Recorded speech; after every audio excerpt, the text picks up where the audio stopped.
우리들에게 주시는 하나님의 말씀 마가복음 7장 31절에서 37절 말씀입니다. 예수께서 다시 두로 지방에서 나와 시돈을 지나고 데가볼리 지방을 통과하여 갈릴리 호수에 이르시매 사람들이 귀먹고 말 더듬는 자를 데리고 예수께 나와 안수하여 주시기를 간구하거늘 예수께서 그 사람을 따로 데리고 무리를 떠나사 손가락을 그의 양귀에 넣고 침을 뱉어 그의 혀에 손을 대시며 하늘을 우러러 탄식하시며 그에게 이르시되 에바다 하시니 이는 열리라는 뜻이라. 그의 귀가 열리고 혀가 맺힌 것이 곧 풀려 말이 분명하여졌더라. 예수께서 그들에게 경고하사 아무에게도 이르지 말라 하시되 경고하실수록 그들이 더욱 널리 전파하니 사람들이 심히 놀라 이르되 그가 모든 것을 잘하였도다. 못 듣는 사람도 듣게 하고 말 못하는 사람도 말하게 한다 하니라. 이 말씀 가운데 성령께서 함께 하시기를 기원합니다. 마가복음 이적 사건 우리가 지난 늦여름부터 대림절 전까지 말씀 나누었습니다. 대림절 성탄절 주간 지나고요. 오늘부터 주연절 기간 시작이 되는데 이적 사건 말씀 우리 17, 16사건을 다 다루기로 했습니다. 주연절부터 시작해서 다시금 함께 말씀을 나누고자 합니다. 순서상으로는 오늘 우리가 수로보니게 여인 사건을 함께 나누어야 되는데 다음 주일이 여신도회 주일입니다. 이 여신도회 주일 이 수로보니게 여인 사건을 다시금 좀 다뤄보려고 하고요. 오늘 순서를 좀 바꿔서 내용상으로는 그거죠. 귀먹고 말 더듬는 자 치유 사건입니다. 이 말씀을 통해서 우리 이적 사건에 대한 말씀을 좀 나누고자 합니다. 다시금. 자, 이적 사건 이야기를 말씀드리면서 제가 그런 말씀을 드렸어요. 이적 사건은 그 사건을 기술하고자 하는 성경 기자의 목적이 있습니다. 대체적으로 치유 사건에서 한 인물이 등장하는데 여러분 이 한 인물을 통해서 전체 공동체를 대표하는 대표 단수의 역할을 하고요. 대표 단수로 이루어지는 사건이다. 기억하시죠? 예. 한 인물을 세우고 이를 통해 전 공동체의 치유를 이루어 나간다라는 말씀을 드렸습니다. 그것을 좀 전제하고 오늘 말씀을 보셔야 되고요. 순서상으로는 12번째 사건인데 수로보니게 여인 사건을 뛰어넘었으니까 오늘 11번째 사건 다뤄지게 됩니다. 그동안 우리가 말씀 나누어온 곳이 있으니까요. 우리 성도들이 이제 이적 사건의 내용을 딱 접했을 때 무엇을 우리에게 메시지로 주고자 하느냐라는 것이 보이실 줄로 믿습니다. 저는 10가지 사건을 넘어서 함께 다뤄왔어요. 이적 사건의 패턴도 비슷하고 또 그것을 통해서 우리 예수님께서 우리에게 무슨 메시지를 주고 계시는가 하는 것도 그때마다 보았습니다.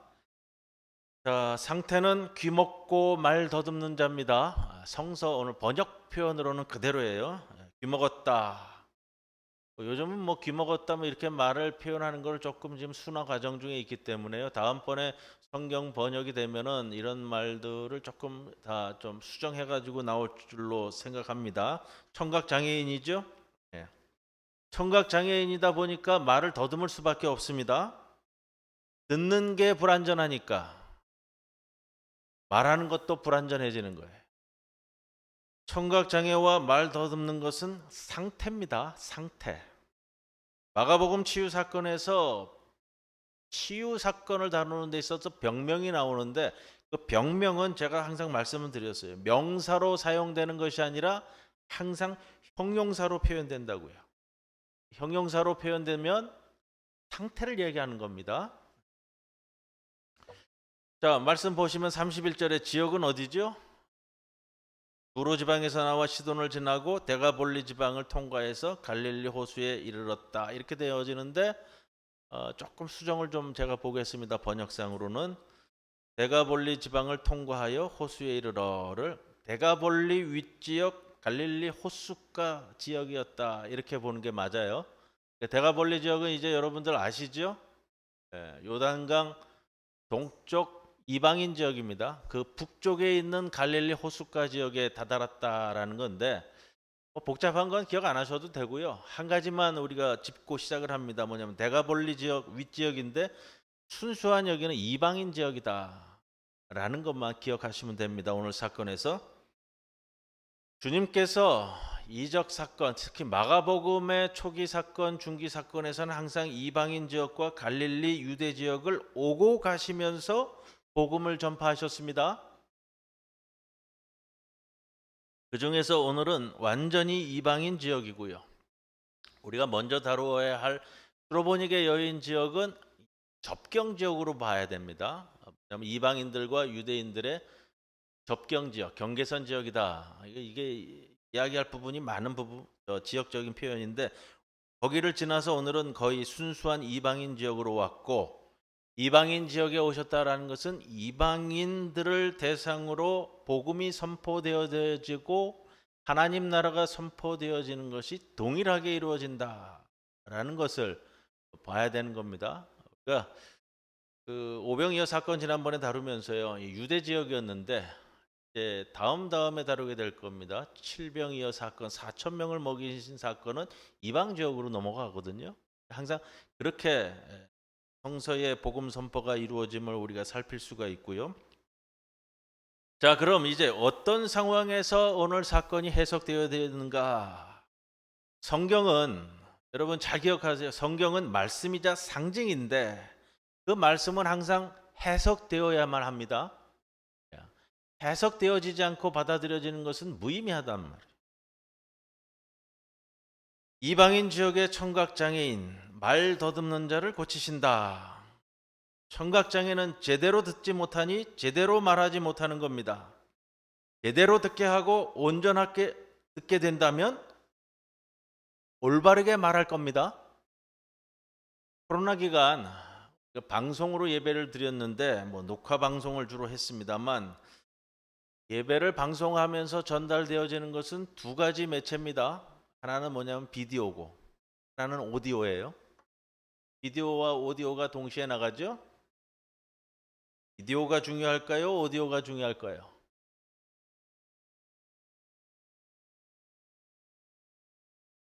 비디오는 잘 안 보이고 안 나타나도요. 그래도 봐요. 요즘도 우리 수요 성경 강해는 방송으로 나갑니다. 녹화 방송으로.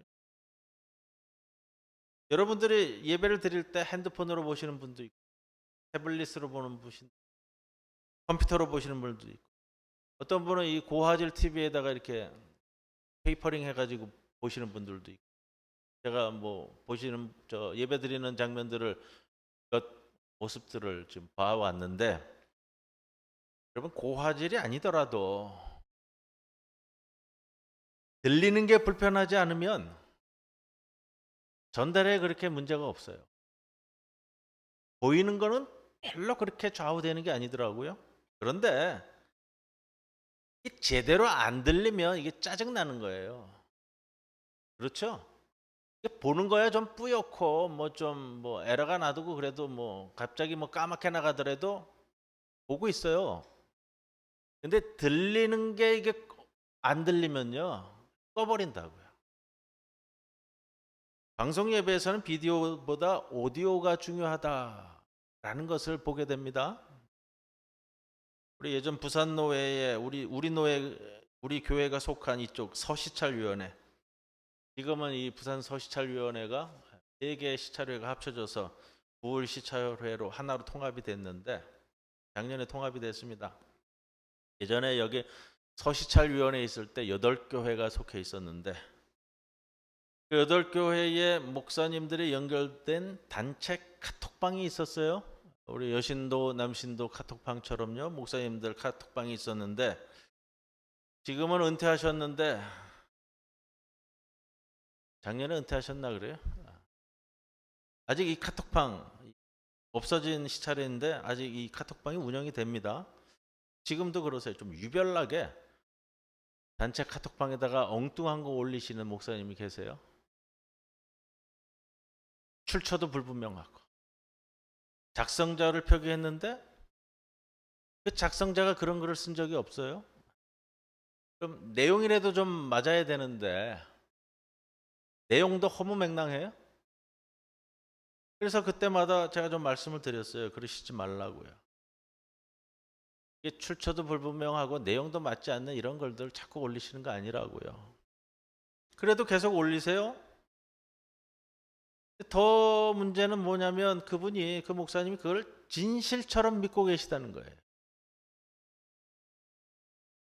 그런 것들을 인터넷상에서 공유해 오시는데 어디서 공유해 오나 나중에 좀 들어봤더니 본인 그 졸업하신 고등학교, 부산의 유수한 고등학교를 졸업하셨는데 거기 이제 동창들 커뮤니티에서 그거를 자꾸 공유해 오시더라고요. 제대로 확인 안 하시고 전달하시다 보니까 엉뚱한 이야기들이 자꾸 전달되는 거예요. 맞지 않는 그 불필요한 이야기들. 지난 주간에도 또 하나 올리셨어요. 뭐냐면 우리나라 그 원자력 발전소, 핵 발전소에 대한 건데 거기에 뭐 기술 중에 파이로 프로세싱이라는 기술이 있어요. 그게 뭐 우리나라 기술력이 그걸 뭐 완전히 뭐 다 이루었다. 원전이 가장 친환경적인 뭐 그런 이제 기술인데 그런 얘기들을 쭉 올리셨어요. 그 어느 나라도 원전의 완벽한 기술을 이 세계에서 갖춘 나라는 없어요, 여러분. 그거 아시잖아요. 그래서 우리가 환경 문제 다루면서 계속 다루고요. 뭐 고리 2호기 여기 이제 폐쇄 문제 때문에 지금 계속 이야기되어지고 있고 지난 주간에도 그렇죠. 원전에서 지금 화재 났고요. 좀 멈춰섰고 지금 계속 반복되고 있는 거 여러분들 다 아시잖아요. 우리의 생존 환경에 직결되는 문제들이란 말이에요. 그런데 우리나라가 이 뭐 건식 뭐 이렇게 하는 뭐 프로그램인가 봐요. 파이로 프로세싱 기술을 다 이루어서 우리나라 기술이 뭐 정말로 뭐 하면서 근데 그거로 끝나면 괜찮은데 그걸 자꾸 정치적인 문제와 연결돼서 글을 올리신단 말이에요. 자, 그 기술에 대한 거를 조금 제가 살펴보니까 물론 우리나라가 그 기술을 가지고 있는 거는 맞아요. 그런데 그걸 그래도 좀 소형 가치로 가져가려면 적어도 한 20년에서 30년.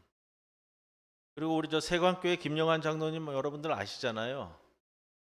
카이스트 물리학 박사 출신이신데 그분하고 대화를 나눠보니까 그분이 그래요. 그분은 더 좀 부정적이더라고요. 그 기술이요. 우리 지금 기술력으로 계속 밀어붙여도 한 100년 후나 가능할까 말까요? 이러시더라고요. 그런데 이제 정확하지 않은 것들, 엉뚱한 이야기들을 그렇게 따가지고 오신다고요? 안타까운 건 근데 그거예요. 거기에서 벗어나지 못하는 거예요. 우리 교회에서도 지난번 코로나 기간에 잠깐 저 이제 예배 드리는 것이 풀려가지고 교회에 오실 때 입구에서 뭐 어디서든지 다 그렇잖아요. 이제 QR 코드 찍고 들어오고 뭐 이랬는데 어느 분이 그러는 거에 들어오시면서 이 QR 코드 찍으면 자기 개인 정보가 이걸 통해서 모두 다 노출돼 가지고 큰 사고 일어난다고 자기 QR 코드 안 찍겠다고 어디 유튜브에서 마구 떠드는 거 그런 거 듣고서 따라와 가지고 그러는지 제가 화들짝 놀랐어요. 그 말씀 하시는 거 듣고. 왜? 우리 교회 성도들 중에서도 이런 분이 계신가? 여러분 제대로 들어야 제대로 말할 수 있는 거예요. 오늘 그 프레임에서 오늘 사건을 다룹니다. 이방인 지역이에요. 이방인들이 제대로 듣지 못해 제대로 말할 수 없는 안타까운 현실에 빠져 있는 원어적 표현으로는 귀먹었다, 무디다, 우둔하다라는 뜻이에요.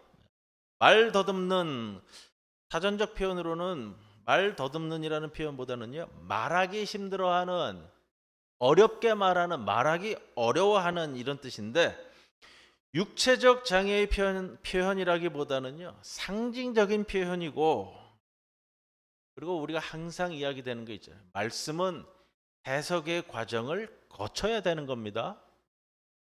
그래서 35절에 가면 귀를 열고 혀의 굴레를 풀어 올바로 말하게 되는 사건으로 치유의 과정이 이루어지는데 물론 여러분 예수님의 가르침을 제대로 알아듣지 못하는 것으로 치면 그 당시 사람들이나 또 이방 사람들 또 중점적으로 오늘 본문을 통해서 볼 수 있는 제자들을 대상으로 하지만 여러분 오늘날 우리라고 해서 다를 게 없지 않겠는가? 제대로 듣고 제대로 말할 줄 아는 것이란 무엇일까? 말씀을 통해 제대로 깨닫는 것이 무엇일까? 무슨 말씀인지를 제대로 깨달아야 그렇게 알아야만 하는 건데 들어서 듣는 귀가 있고 들어도 듣지 못하는 귀가 있잖아요. 여러분 그거예요. 나는 잘 듣고 있다고 착각하지 마시고 적어도 나는 듣기는 들어도 깨닫지 못하는 상태를 한탄할 줄 알아야 여러분 그쯤은 돼야 오늘 사건이 우리 이야기, 나의 이야기로 들리지 않겠습니까? 자, 오늘 사건이 좀 특이점이 있어요. 31절에서 37절까지 6절로 이루어진 사건인데 귀먹은 자를 상대하시는 예수님이 오늘 사건에서 보서는 이게 말씀을 거의 안 하세요. 말씀을 딱 한마디 하시죠. 뭐죠? 에바다. 그 한마디밖에는 이 귀먹은 자가 치유되기 전까지 아무 말씀을 안 하세요.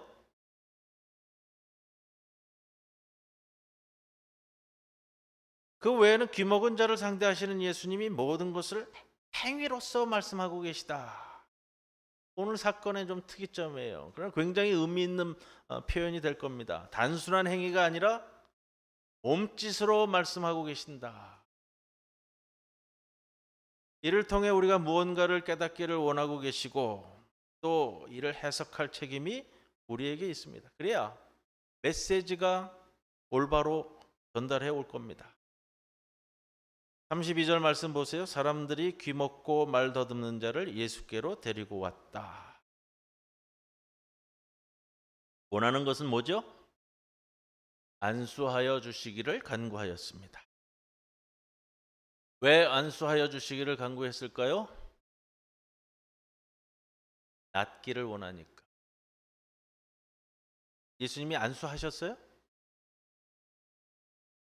요거는 이제 나중에 우리 베데스다 이 시각장애인 고치는 사건에서도 반복이 될 건데 낫는 것은 무엇일까요? 잘 듣고 잘 말하는 것. 잘 듣고 잘 말하는 것은 무엇일까요? 예수님이 생각하는 잘 듣고 잘 말하는 것이 뭘까? 안수해 주시기를 원하는데 구약시대부터 쓰였던 표현입니다. 안수한다. 손을 사용하는데 손은 하나님의 권능을 뜻한다고 말씀드렸고요. 능력의 발현으로 표현되는 일반적인 형태가 안수입니다. 예수님은 근데 어떻게 행동하시는가? 오늘 본문을 보시면서 짚어야 돼요, 우리가. 33절에 보면 예수님이 첫 번째 어떻게 하세요? 그 사람을 따로 데리고 우리를 떠났다. 직역을 하면 이런 표현이더라고요. 따로라는 것이 개인적으로. 그 사람을 개인적으로 데리고 무리에서 떠났다. 이렇게 진행이 되더라고요. 왜 개인적으로 따로 데리고 나가셨을까요?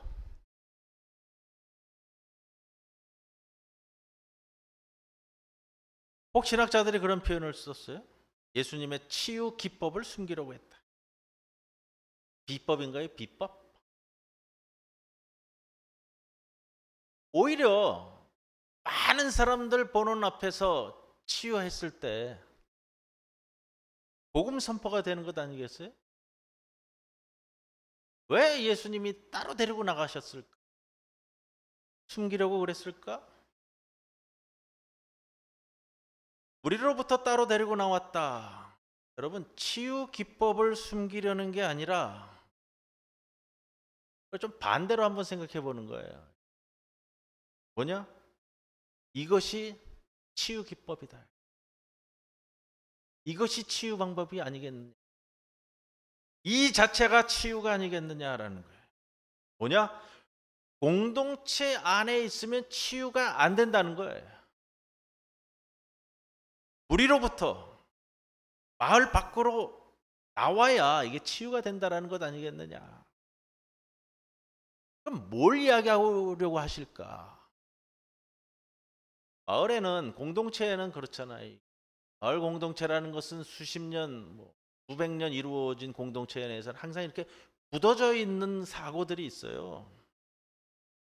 서로 간에 상통하는 공통 분모다, 이렇게 학자들은 귀한 말을 쓰는데, 그러니까 그것을 한마디로 얘기하면 뭐죠? 통념이라고 그래요. 사회적 통념. 통념으로 똘똘 뭉친 공동체, 그 무리에서는요, 새로운 것이 나올 수 없어요.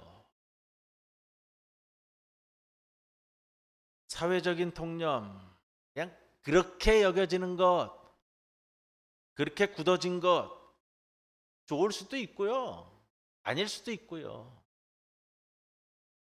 오늘 본문을 통해서 우리가 볼 수 있는 건 그거예요. 이 통념으로부터 벗어나야 치유가 된다라는 거예요.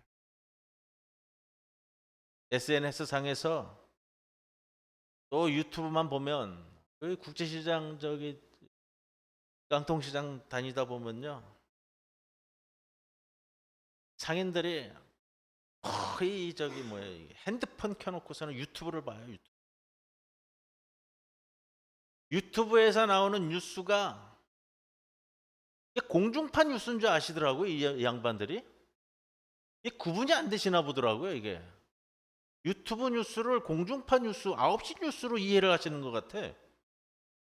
여러분, SNS 상에서 또 유튜브만 보고 거기에 매몰되어 있는 이들은요, 벗어나지 않으면 치유가 안 되는 거예요. 통념에 매몰되어 있는 공동체에서 벗어나지 않으면 새로운 세계가 열리지 않는 거예요. 선거 때만 되면 그렇게 엉토당토하는 것들, 저한테까지도 마구 보내시는데 안타까워요, 안타까워. 우리 주님은 얼마나 그 상황을 보시면서 안타까우셨을까? 언제까지 남의 귀를 통해서 들어야 하는지, 데리고 나감으로써 역사를 이루시는 거예요. 32절, 안수해 주시기를 원하셨는데, 왜 안수를 바랄까요? 여러분, 왜 안수해 주기를 원할까요? 안수라는 것도 이들에게는 통념일 수 있어요. 여러분들도 그 신앙적 통념으로 혹시 가지고 계세요? 예전에 섬기던 교회에서 교회 학교 교사를 하시던 어느 여집사님이 교회 사무실이든 어디든 교사회를 하든 저만 보면 저한테 안수해 달라고 그래요. 목사님 머리 아파요, 여기 안수해 주세요. 목사님 오늘 손목이 아픈데 손목 안수해 주세요. 안수에 대한 마인드가 여러분 어떻게 진행되고 있어요? 안수. 이것도 우리에게 있어서 신앙적 통념이 아닐까요? 예수님은 안수 안 하시죠? 오늘 본문에 보시면 안수 안 하세요. 그리고 다음에 다룰 사건에서도 안수해 주기를 원했는데 안수 안 하세요. 다른 행동들을 하세요, 계속. 그러한 요청의 예수님의 행위는 귀먹은 자니까 행위로 말씀하십니다. 이게 참 의미 있는 것 같아요. 손가락을 그의 양귀에 넣고.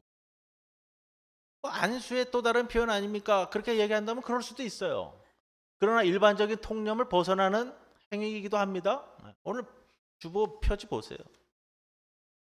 주보 표지 교회 오시면 맨 처음에 보시나요? 제가 그림을 넣을 때는 항상 우리 오늘 거는 동방정교회 스테인드 글라스인데 에바다 이렇게 되어 있고요. 그 다음에 귀에다가 아마 손을 넣는 이 스테인드 글라스에 오래된 건데,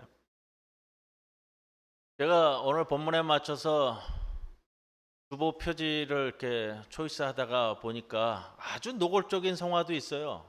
정말 노골적으로 이 귓구멍에다가 이 손가락을 집어넣는 그런 성화도 있더라고요.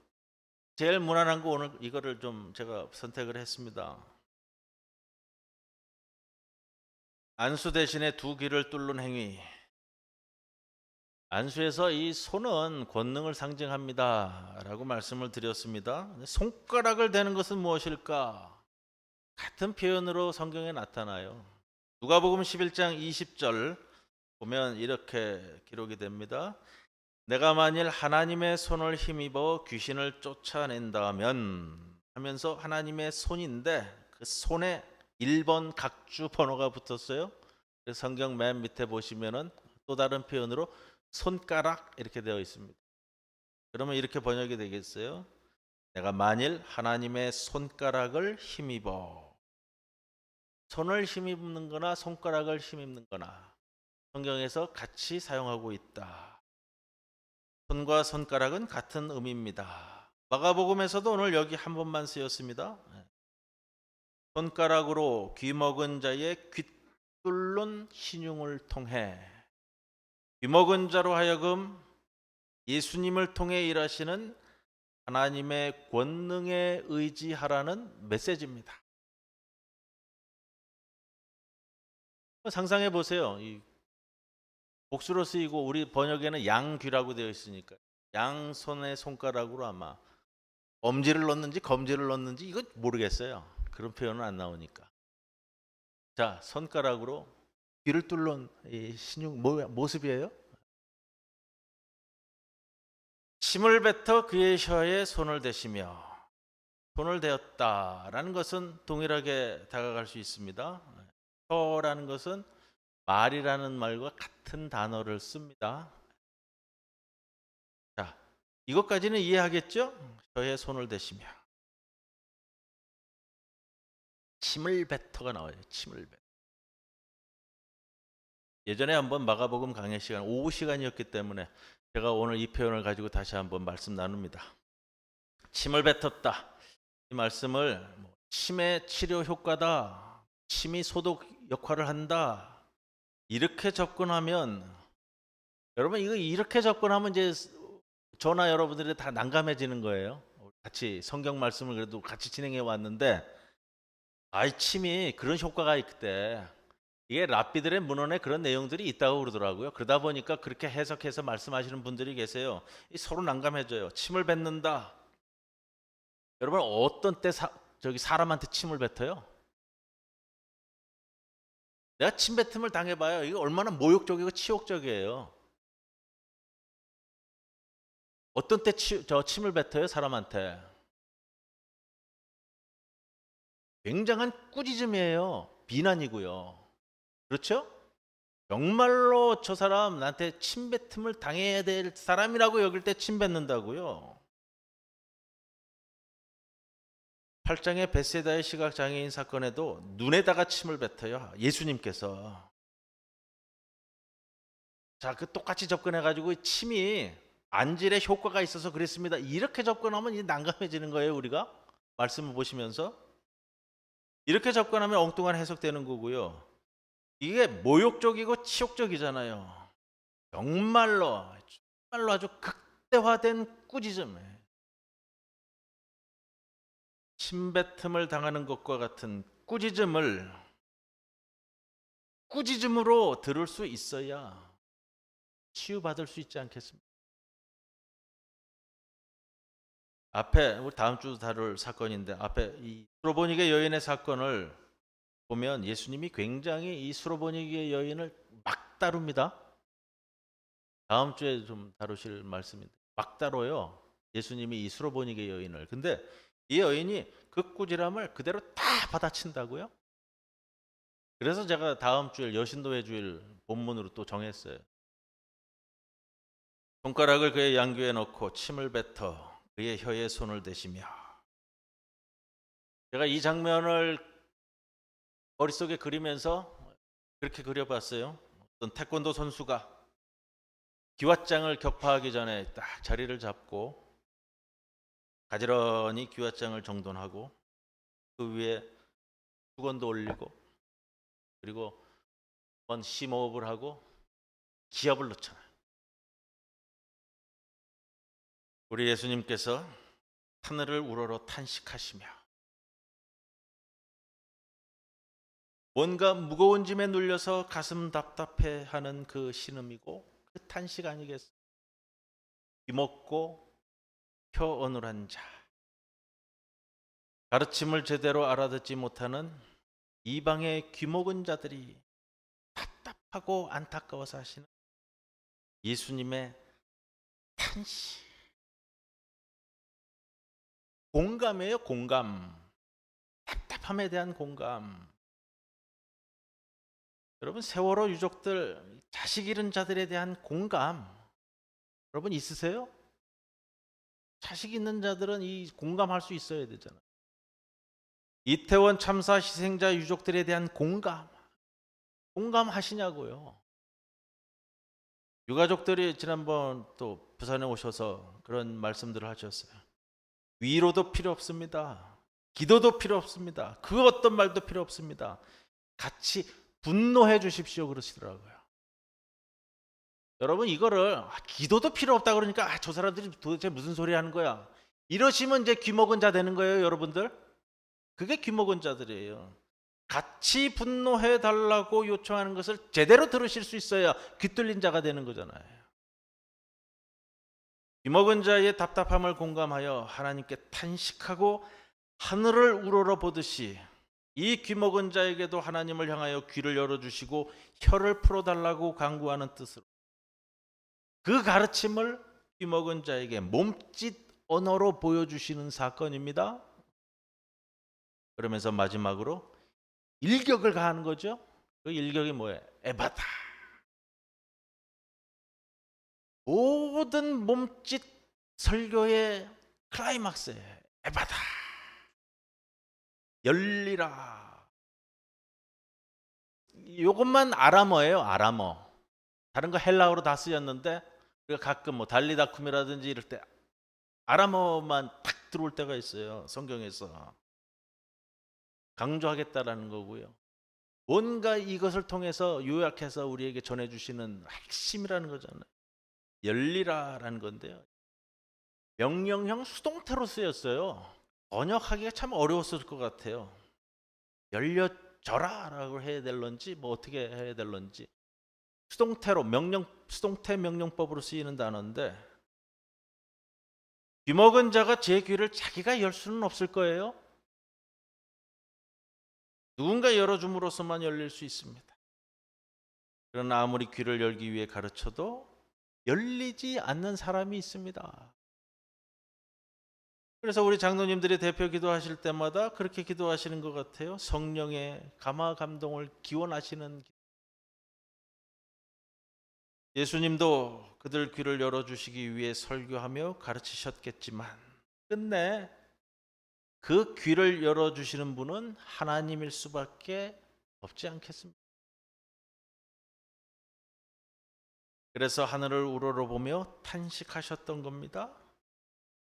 하나님만이 그 귀를 열어주실 수 있다는 것이 열리라, 에바다, 명령회법 수동태. 35절에 이르러 이 치유가 확정됩니다. 귀가 열리고, 이 수동태로 쓰였어요. 열려지고 이렇게 번역을 해야 될런지 참 애매한데, 혀가 맺힌 것이 풀렸다, 이것도 수동태로 쓰여집니다. 풀려졌다 이렇게 해야 될런지. 조금 직역을 하면요, 혀의 결박도 풀렸다 이렇게 됩니다. 의미상으로 더 우리에게 더 가까이 올 것 같습니다. 혀의 결박도 풀렸다. 에바다라는 말로 요약되는 예수님의 설교를 통해 하나님이 귀를 열어주셨고 결박에 묶인 그 혀를 풀어주셨다라는 뜻이 됩니다. 비로소 귀가 열림으로써 듣게 되고 들음으로써 혀도 풀려 말하게 된 겁니다. 그래서 35절 끝에 마지막을 이렇게 이야기하죠. 말이 분명해졌다. 제가 조금 요 원어를 보면서 사전적 번역을 했어요. 사전적 번역. 말이 분명해졌다라는 것은 좀 의역이 들어간 것 같고요. 저보고 번역을 하라고 한다면 이렇게 번역할 것 같아요. 그래서 올바르게 말했다. 두 단어인데 올바르게 말했다. 앞에서 시찰에서 은퇴하신 목사님 말씀을 드렸습니다. 왜 그런 글들을 계속 올리시는가 보면 주변에 계신 분, 또 교류하시는 분들이 다 그러신 분들. 부산의 유수의 고등학교를 나오시고 유수의 대학을 졸업하시고 이 영남 지역의 가장 보수적인 교류 집단 내에 늘 정주하시는 것 같아요. 반평생은 고등학교 선생님으로 봉직하시다가 자기도 목회하시겠다고 들어오셨는데 주변이 그러하니요. 늘 만나고 교류하시는 분들이 그러하니 그러한 세상에서만 정주해 사시겠다라는 생각이 들더라고요. 귀가 뚫려야 그런 세상을 벗어나 새롭게 바라볼 수 있고 벗어날 수 있을 텐데 좀 어렵겠다. 만 70이 되신 목사님이신데 어려울 텐데 정말 하나님이 귀를 열어주셔야 했길래 제가 카톡에 그렇게 답을 올렸습니다. 뭐라고 올렸을까요? 제가 그 목사님 만나가지고 양 손가락으로 귀를 뚫고 뭐 침을 뱉어가지고서 할 수는 없잖아요. 목사님 위해서 제가 기도하겠습니다. 이 한마디만 올렸어요. 여러분 남의 일이 아니라 내 귀가 제대로 뚫려야 올바로 말할 겁니다. 제대로 듣는다는 것은 우리의 신앙과 우리의 영성과 직결되는 겁니다. 그러면서 여러분들 부산 중부교회 111 생활신앙 지난주에 카드 다 받으셨는데 이 가져가셨어요? 카드? 예. 안 가져가시고 여기 다 놔두신 분들도 있고 지난주는 또 보니까 말씀 카드 나눠준 것도 다 팽개치고 가신 분도 계시는데 그러시면 안 돼요. 한 주간 동안 이거 하나씩 되씹으면서 말씀과 기도와 전도와 헌신에 대해서 우리가 성찰하고 준비하시고 기도하시고요. 사소한 습관이 쌓여가면서 내 신앙을 쌓아가는 겁니다. 지난 주간 독서 중에 교육학자 존 듀이가 표현한 이 표현이 있었어요. 발전은 경험을 통해 이루어지는 것이 아니다. 발전은 경험한 것을 성찰하면서 이루어진다. 여러분 신앙도 마찬가지일 것 같습니다. 신앙의 성장은 내 신앙 경험에 의해서 이루어지는 것이 아니고요. 신앙 경험한 것을 성찰하는 과정을 거쳐야 이루어지는 겁니다. 우리의 신앙 경험이 성찰을 거쳐 귀가 열리고 결박된 혀가 풀려 제대로 듣는 귀가 되고 올바로 말하는 올바른 신앙의 소유자들이 모두 다 되시기를 주님의 이름으로 간절히 기원합니다. 고마우신 하나님, 우리로 하여금 제대로 듣게 하옵소서. 통념을 벗어나 제대로 듣게 하옵소서. 그래서 제대로 깨닫고 제대로 말하게 하옵소서. 새로운 2023년 정말 이렇게 하옵소서. 예수님의 이름으로 기도드리옵나이다. 아멘.